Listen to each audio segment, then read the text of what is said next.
Jaya Radha Madhava Kunja Bihari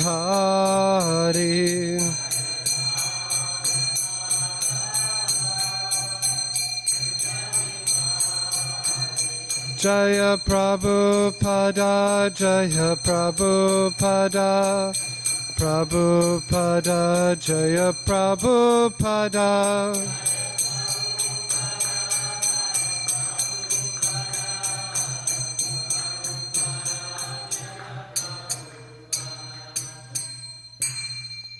Jayam Vishnupad Paramahamsa Parivrajacharya Stotra Sita Shri Srimad His Divine Grace A.C. Bhaktivedanta Swami Srila Prabhupada Ki Jayam Vishnupad Paramahamsa Parivrajacharya Stotra Sita Shri Srimad Divine Grace Bhakti Siddhanta Saraswati Thakur Srila Prabhupada Ki Ananta Koti Vaishnava Vrinda Ki.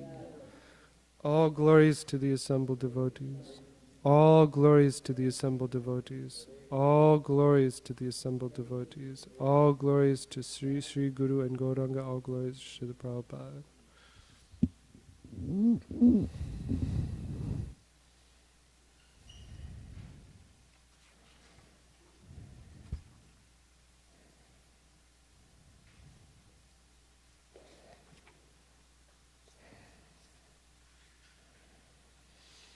Om Namo Bhagavate Vasudevaya.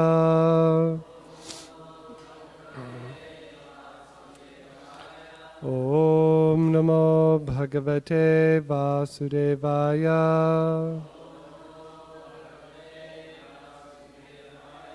Om Namo Bhagavate Vasudevaya.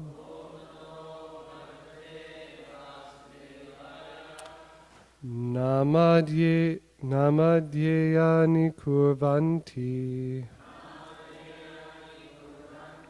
sthanani cha narabhuvi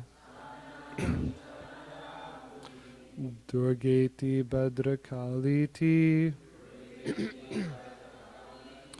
vijaya vaishnaviti cha Namadhyayani kurvanti sthanani cha narabhuvi durgeti bhadrakaliti vijaya vaishnaviti cha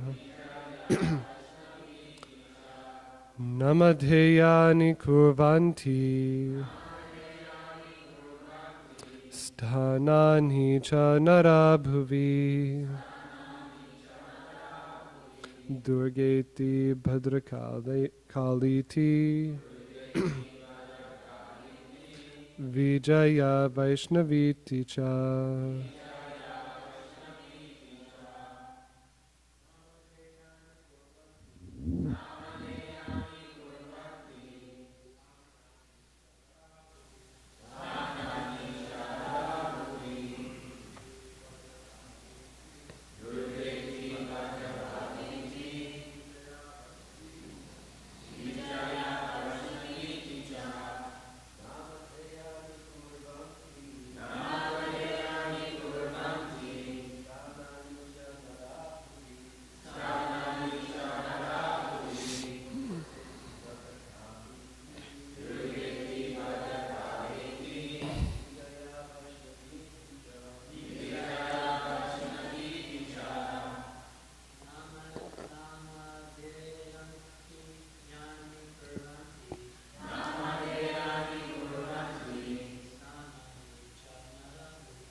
Gaya Vaishnavis.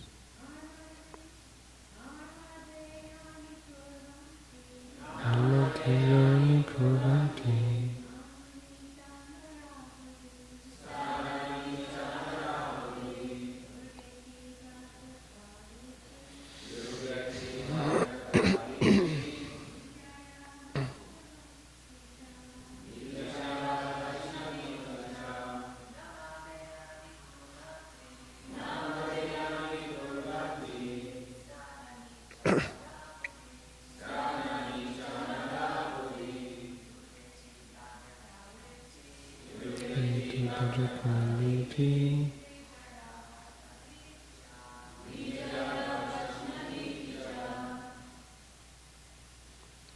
So the next verse, text 12, is Kumudha Chandika Krishna Madhavi Kanyaketi cha Maya Narayani Shani Saradityambiketi cha Namadheyani. Different names. Kurvanti will give. Stahanani in different places. Cha also. Naraha persons interested in material enjoyment. Bhuvi on the surface of the globe. Durga iti the name Durga. Bhadrakali iti the name Bhadrakali. Vijaya the name Vijaya.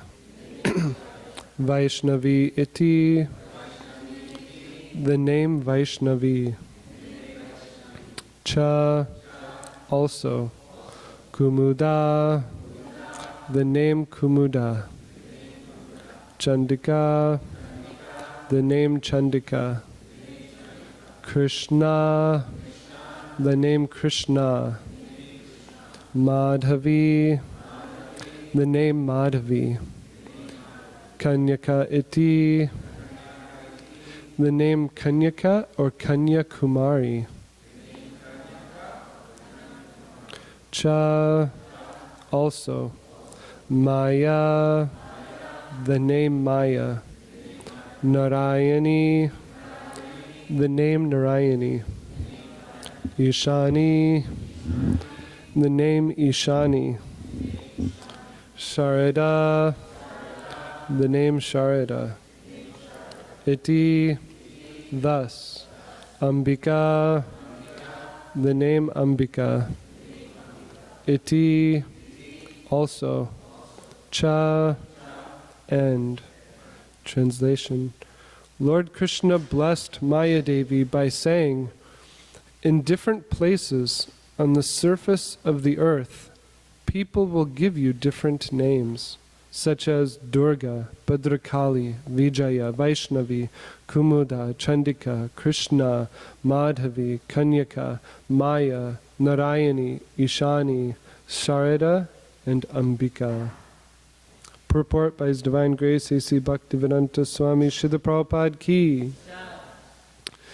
Because Krishna and his energy appeared simultaneously, people have generally formed two groups, the Shaktas and the Vaishnavas, and sometimes there is rivalry between them. Essentially, those who are interested in material enjoyment are Shaktas, and those interested in spiritual salvation and attaining the spiritual kingdom are Vaishnavas. Because people are generally interested in material enjoyment, they are interested in worshipping Maya Devi, the energy of the Supreme Personality of Godhead.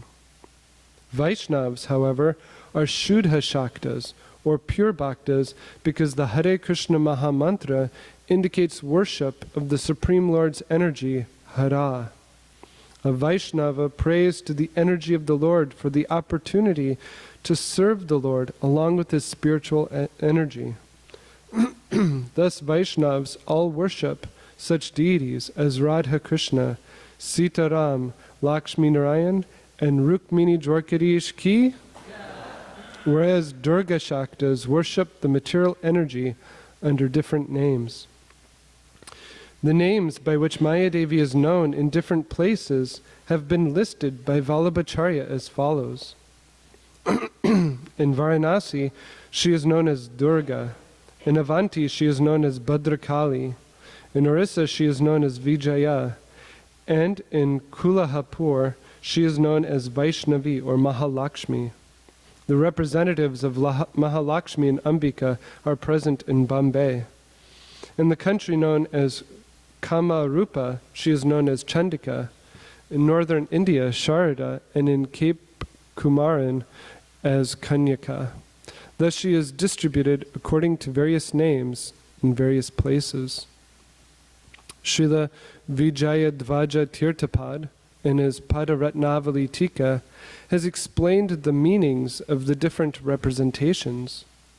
Maya is known as Durga because she is approached with great difficulty, as Bhadra because she is auspicious, and as Kali because she is deep blue.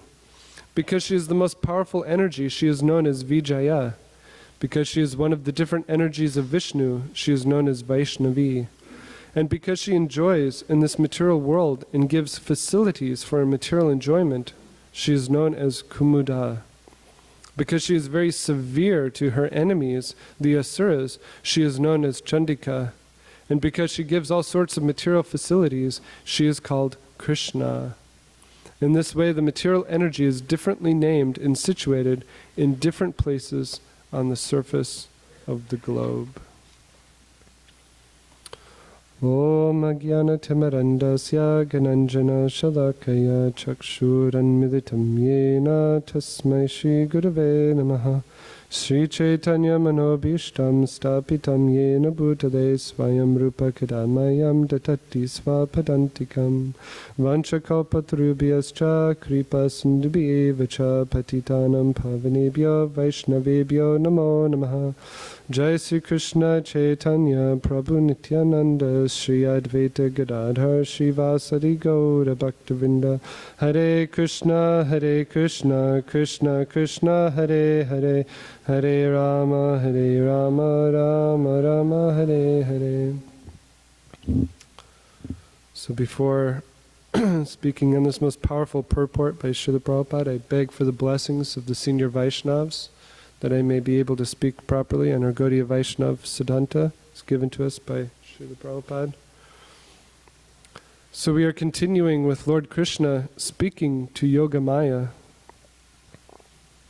And in today's two verses, Lord Krishna is explaining the different names and the different places where Yogamaya or Maya Devi will be worshipped.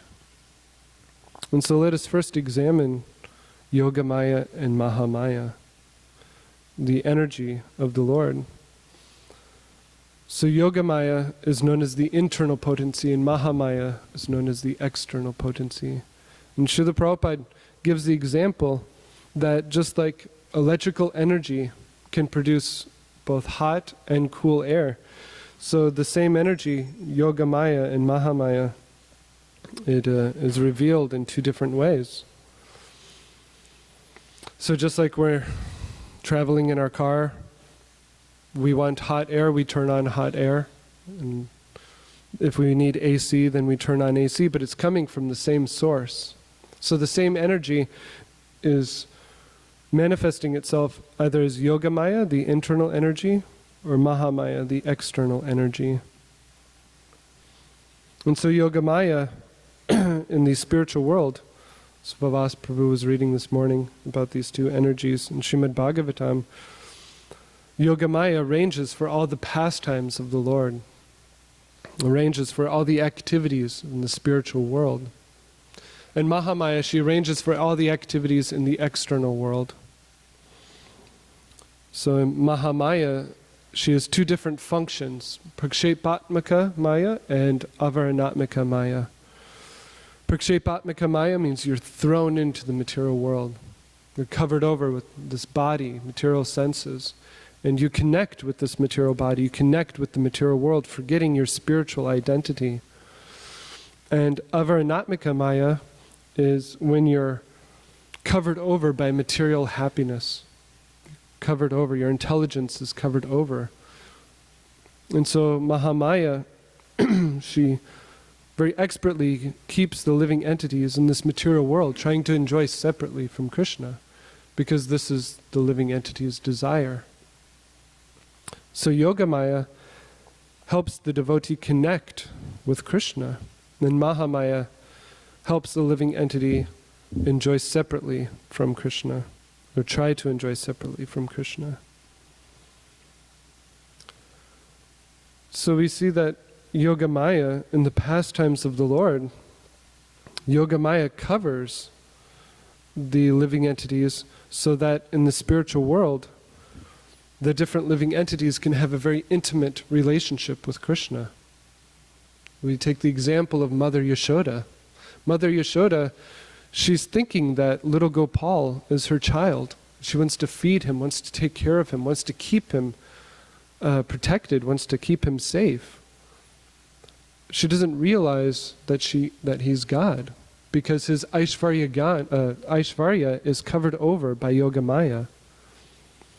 And we see this in the pastime of when Krishna eats dirt.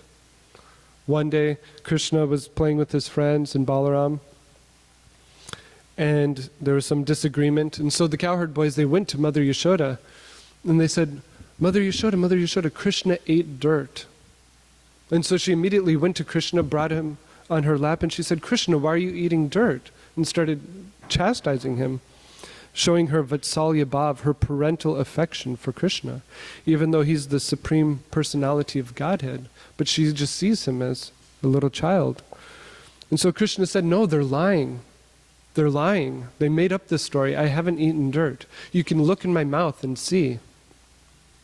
And so when Mother Yashoda, she looked into the mouth of her child, she saw the universal form. She saw mountains, she saw galaxies, she saw universes.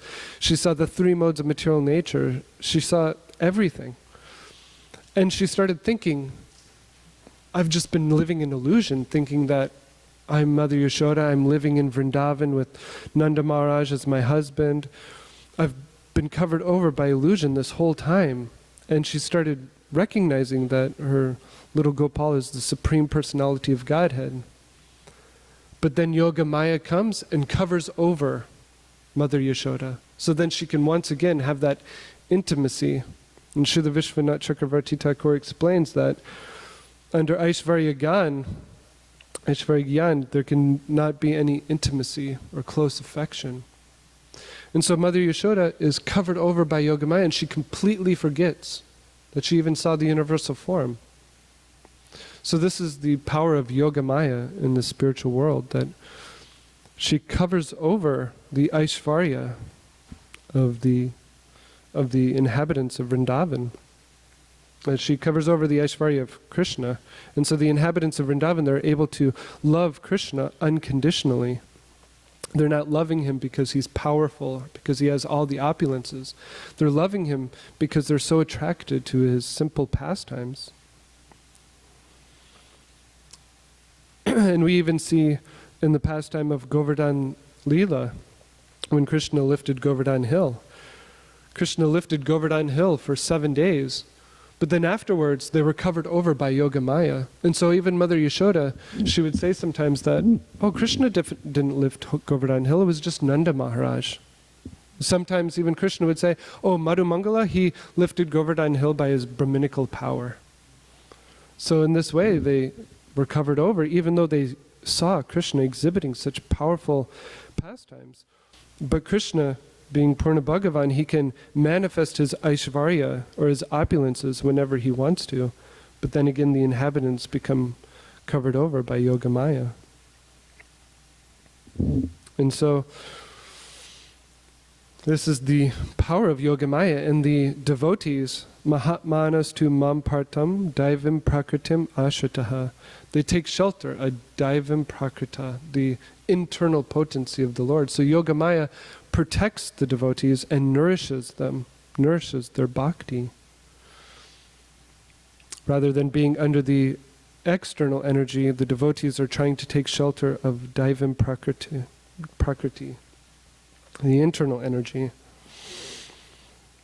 And the internal energy, Yogamaya, it's Hladini Sandini Samvit Svaya Eka Sarvasangstito Hladha Tapakari Mishra Twayi no Guna Varjate. That the internal energy is Hladini, Sandini, and Samvit. So there's Sat Chit Ananda. This is the internal energy of the Lord, giving pleasure, giving knowledge, and giving internality. But also Yogamaya covers over Krishna in a different way. In Bhagavad Gita 7.25, Krishna says, Naham prakasha sarvasya yoga maya samavrita mudo yam nabijanati lokamam ajam avyayam. Krishna actually says that to the foolish, I'm never manifest. And he's covered over by his Yogamaya. And this is interesting because we're talking about how Yogamaya covers over his Aishvarya and enables devotees to come closer to Krishna. But at the same time, Krishna is stating in 7.25 that he keeps himself from the foolish. Naham prakasha sarvasya yogamaya samavrita. And very interestingly, Srila Prabhupada in the purport talks about how the Brahma Jyoti is the internal energy covering the Lord. And so for the impersonalists, Yogamaya covers the Lord with the Brahma Jyoti. And so in Ishopanishad we have that famous verse where the devotees are begging the Lord to remove his Brahma Jyoti so that they can see his beautiful form. And so the Yogamaya can act in so many different ways. But we should understand that the jiva has the free will to either be in Mahamaya or Yogamaya. But there's no middle ground. Even though the Tatashta Jiva Shakti is stated to be situated in the middle, there actually is no middle. We are either in Mahamaya or Yogamaya, and that is our free will. We either choose to be covered over by Yogamaya or covered over by Mahamaya. And I was thinking about this. Srila Prabhupada, he talks about how because Krishna's energy appeared simultaneously, people have generally formed two groups, the Shaktas and the Vaishnavas. So essentially those who are interested in material enjoyment are Shaktas, and those interested in spiritual salvation and attaining the spiritual kingdom are Vaishnavas. Because people are generally interested in material enjoyment, they're interested in worshipping Maya Devi. And in yesterday's verse, it talked about how by sacrifices of animals, ordinary human beings will worship you gorgeously with various paraphernalia because you are supreme in fulfilling the material desires of everyone. And so I had a little thought, if I can share it with all of you, that we see in India there are certain places where they take the goats and they sacrifice to goddess Kali, especially in Bengal, that's very famous. And so in the material world we see that people are very much wanting to enjoy in this material world, have material enjoyment. And we see that the agents of Maya are trying to create people to just be passive consumers. If you look at the situation, especially in the United States today, life is basically made up of trying to earn money and spend money. That's what the ideal life is like. Earn as much money as you can and spend as much money as you can. And then earn that money back, spend money. So you're in a cycle of just being a passive consumerist. And rather than living a qualitative life, they're just wanting to live a quantitative life. How many cars do I have? How many properties can I buy? How much do I own? Rather than living a real quality life. And so in the same way that goats and animals are being sacrificed to Goddess Kali, in the same way I was thinking about how being a passive consumerist, never really looking inside, never self-examining or trying to be introspective in our life, people are just sacrificing themselves. Like the goats are being sacrificed, the people are sacrificing themselves to Maya Devi. They're spilling so much blood for some material enjoyment in the form of money and consumerism. And so we see that even people who aren't necessarily claiming themselves to be Shaktas, those who are really wrapped up in this material energy, they're worshipping Maya Devi. And Srila Prabhupada makes a very, very powerful point here that the Vaishnavas are Shuddha Shaktas, or pure Bhaktas, because the Hare Krishna Mahamantra indicates worship of the Supreme Lord's energy, Hara. So the devotees, they worship Radha Krishna, Sitaram, Lakshmi Narayan, Rukmini, Dwarkadish. So Radharani, she is Purna Shakti. Just as Krishna is Purna Bhagavan, all incarnations come from Krishna. So Radharani is Purna Shakti. All Shakti comes from her. And there's a very famous pastime, Srila Bhakti Siddhanta Saraswati Thakur. One day him and a brahmachari, one of his brahmacharis, they were at Radhakund. And there is a very famous king and queen. I forget exactly what they were, king and queen of a small village nearby. But they were doing Dandavat Parikrama around Radhakund. And one of the brahmacharis went up to Bhakti Siddhanta Saraswati Thakur and he stated, "Oh, just see how much devotion they have for Srimati Radharani." And Bhakti Siddhanta Saraswati Thakur said that actually they're only doing this because they have attachment to Krishna. That's why they have attachment for Radharani. But our mood is that we have so much attachment for Radharani, that's why we're connected with Krishna. So he even said that Gaudiya means worshippers of Radharani. But one can actually ask, who is qualified in Kali Yuga to approach Radha Krishna Leela? This is a very, very elevated understanding of the supreme absolute truth, Radha Krishna Leela. And so for Gaudiya Vaishnavas, especially for those who are taking shelter of Srila Bhakti Siddhanta Saraswati Thakur or Srila Prabhupada, taking shelter of their teachings, we should place Radha Krishna Leela on a very, very, very high level. And to even try to enter or to imagine that we have the adhikar to enter into those pastimes or to even touch those pastimes could be very detrimental to our spiritual life. We have to very, very cautiously go about by hearing those pastimes. Of course, Srila Prabhupada gave us Krishna book, and so he makes a very, very powerful, important statement in the introduction that we have to hear from the right source. So by taking shelter of Srila Prabhupada's books, of course we're going to study what is Radha and Krishna, but we should always keep it in our mind that it is very, very high elevated Leela. We should approach it very cautiously. And so actually Radha Krishna have advented in this Kali Yuga as Lord Chaitanya Mahaprabhu. And so if we want to approach Radha Krishna, the safest way to approach Radha Krishna is to approach Lord Chaitanya Mahaprabhu, to approach the Panchatattva. So in Kali Yuga, Lord Chaitanya Mahaprabhu, he is Krishna, but he's covered over with the effulgence and the mood of Radharani, Radha Bhava Duti. And we see in Lord Chaitanya Mahaprabhu's pastimes that he gave us a way to approach Radha Krishna Leela through the chanting of the holy names. Hare Krishna, Krishna Krishna, Hare Hare, Hare Rama, Rama Rama, Hare Hare. So by automatically worshipping Lord Chaitanya, we're worshipping Radha Krishna, but in a very safe way. And we see in the pastimes of Lord Chaitanya Mahaprabhu how at the end of his Leela, he was in such exhibiting the mood of Srimati Radharani that he was constantly in the topmost ecstasies of Radharani.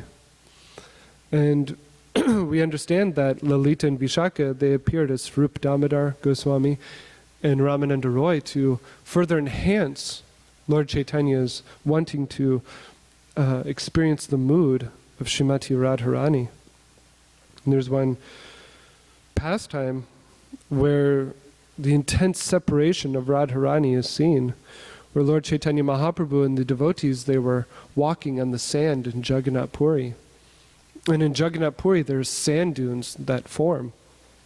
And so Lord Chaitanya Mahaprabhu, he saw this great sand dune called Chatak Parvat. It was so huge. And he started glorifying Govardhan Hill. And he started immediately running towards Govardhan Hill with the speed of the mind. He was running so quick at Chatak Parvat, the sand dune. And the devotees, they noticed this, and Govindadas immediately ran after Lord Chaitanya Mahaprabhu. And all the other devotees, they started making loud noises and running after Lord Chaitanya Mahaprabhu, because before they had seen that Lord Chaitanya Mahaprabhu, in his topmost ecstasies, sometimes he would harm himself or he would disappear and the devotees wouldn't know where he had gone, so they wanted to keep Lord Chaitanya Mahaprabhu safe. And so Lord Chaitanya Mahaprabhu was running towards Chatak Parvat, and he became stunned and he just fell. And his body, they could see that his pores were blood and sweat were coming from them. His hairs were standing on end. He looked like he had kandamba flowers all over his body. His body was stretched out so long. Tears were flowing like the Ganga. All the Ashta Sattvika Bhavs were manifesting in his bodies, and the devotees, they couldn't understand what was happening, so they started chanting to the Lord right into his ear, chanting the Mahamantra, Hare Krishna, Krishna Krishna, Hare Hare, Hare Ram, Ram Ram, Hare. And as they were shouting, then Lord Chaitanya woke and raised his hands and said, Hari, Hari. And all the devotees, they started chanting Hari Bol to see that the Lord was back to semi-external consciousness. And Lord Chaitanya Mahaprabhu, he stated that he was at Govardhan Hill. And he saw he wanted to see the Lord grazing the cows. And he saw that Radha and Krishna had gone into a cave. And the gopis, they engaged Lord Chaitanya Mahaprabhu in picking flowers for their pastimes. And just as he was about to see Radha Krishna's Leela, the devotees woke him up. And so Lord Chaitanya Mahaprabhu, he started crying, saying that, I was just at Govardhan Hill and you took me away from there. How was I just there and now I'm here? And he was in such a stage of separation. And so this is Lord Chaitanya Mahaprabhu showing us how to properly be a Vaishnava, is to have this anxiety and this, you could say, separation, intense separation, to always want to see Krishna. Never just claiming like the Sahajiyas that, oh yeah, I've seen Krishna, I see him here and there, running around doing pastimes. Of course, we see Rukmini Dwarkadish in the temple, and they're engaging in their pastimes here. But the Sahajiyas, they make it very cheap. And so we don't want to have that cheap mentality. We want to very strictly engage our lives in the service of Srila Prabhupada and the Vaishnavas. And to do this, we have to understand the moods of the Vaishnavas and the mood of Lord Chaitanya Mahaprabhu, especially through the scriptures of the 6 Goswamis. Srila Rupa Goswami was specifically empowered to express the heart of Lord Chaitanya Mahaprabhu. So by reading Nectar of Devotion, and especially by reading Nectar of Instruction, which one gets a very firm footing in devotional service, then we can make advancement and properly understand what it really means to cry out for Krishna. And so we can either sacrifice our lives to Maya Devi, become passive consumerists, just try to engage in this material world, try to find some flickering happiness, chapala sukha, or we can really try to sacrifice these lives for engaging in the service of the Vaishnavas, in the service of Krishna. And so it's so important to chant the holy name with sincerity, do proper seva under the devotees' guidance, and to really study Srila Prabhupada's books so that we can properly get Sambandha Gyan, to really dive deeper into Krishna consciousness.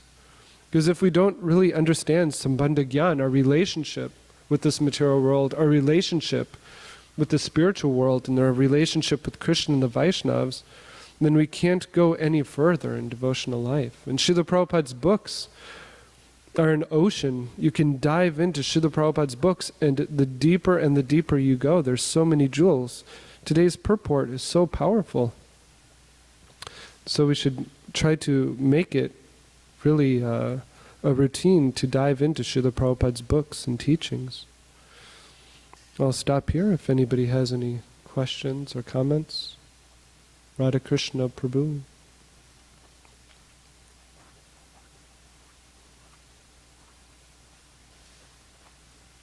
Hare Krishna, Hare Krishna, Krishna. Hare Krishna Prabhu, thank you so much. In the verse, it doesn't seem. It seems that Krishna doesn't differentiate between Yoga Maya and Mahamaya by the time that he's addressing Durga. So my question is, the approach that we have towards Yoga Maya, meaning that he is the link with Krishna.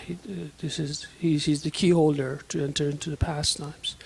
Are there also Shaktas who view this as we do? In other words, they're not purely materialistic devotees.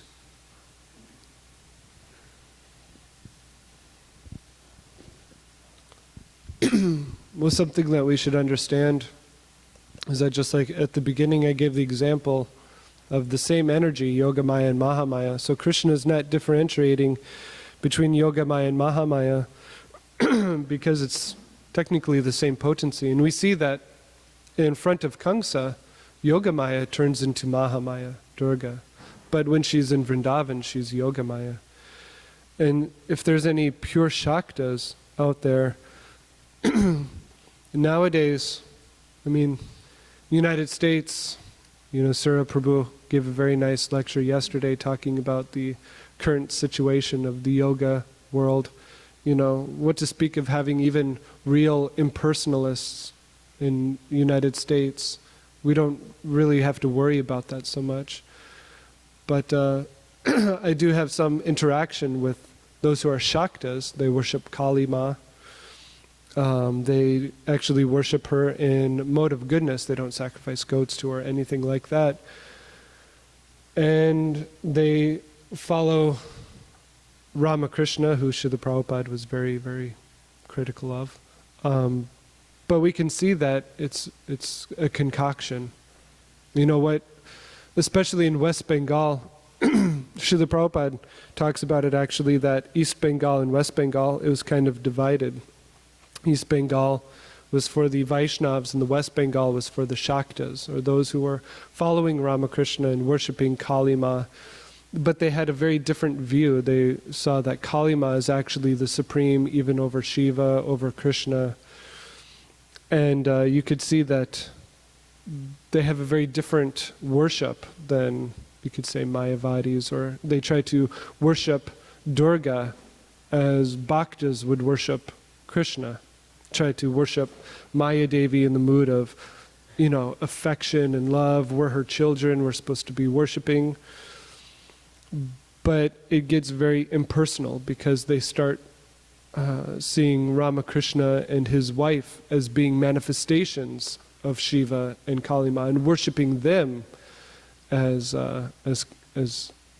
Kali Ma and Shiva. And so it gets very, very concocted. And so to actually say that there's any pure Shaktas out there who are specifically worshipping Durga Devi, but to be a pure, Shuddha Shakta, as Srila Prabhupada states, it means to worship Srimati Radharani. Because she is the topmost Shakti, she's Purna Shakti. So if you're worshipping the material energy, even Kali Ma, it's interesting when you really analyze it, how they worship Kali Ma as the supreme, because Kali Ma is an expansion of Durga who just comes to kill certain demons. Raktak. Every time Raktak Sura was cut, then every drop of blood that would hit the ground, more and more demons would come up. And so none of the demigods knew what to do, so they called Durga. She came as Kali Ma and killed the demon, but for some reason they see her as the supreme, even above Krishna, Radha Krishna.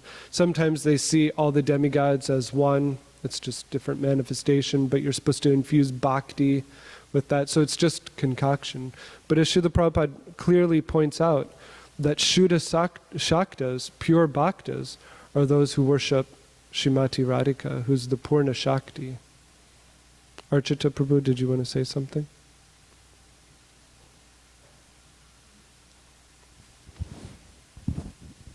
We have at least one instance where the worshipper of Shakti was induced to go further by the object of his worship, and that's the Digvijay Pandit, who was corrected by Lord Chaitanya, and then Saraswati told him, "You fool, this is the person that you should surrender to and worship."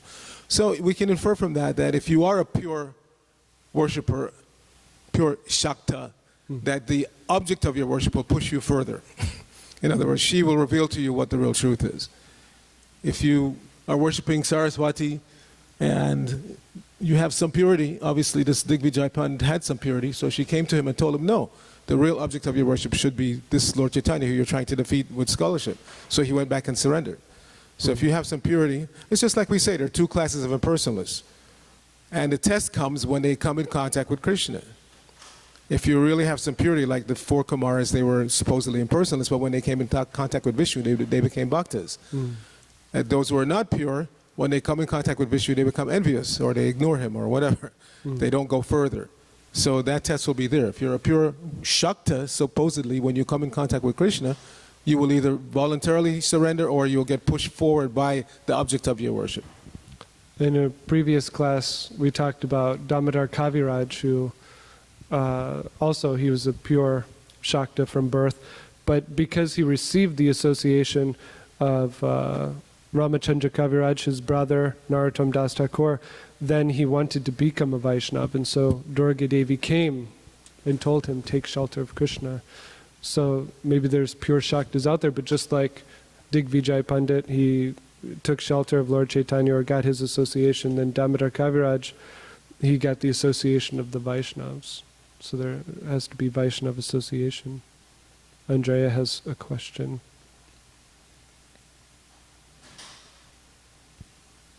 She had a question first before Storm. Would Markandeya Rishi fall under that category of a Shuddha Shakta? He was a worshipper of both Shiva and Vishnu, but he wasn't, you could say that he was more inclined to pure devotion through Srimad Bhagavatam. He begged to see Maya Devi. He wanted to see the illusory potency. In the 11th canto of Srimad Bhagavatam, Markandeya Rishi, he begged the Lord to see the illusory potency. And then, by the Lord's mercy, we know the pastime that he was floating on the ocean of devastation for a day of Brahma? Was it a day, or a lifetime of Brahma almost? He was just floating in the ocean of devastation, and then he was able to see Krishna on a banyan tree. He was sucking his toe, and so he received the greatest benediction of darshan of Krishna and became pure devotee. But before, he was a little bit inclined to worshipping Lord Shiva. That talks about his birth, but not necessarily, he wasn't worshipping Kali or Durga. Storm Prabhu, did you have a question?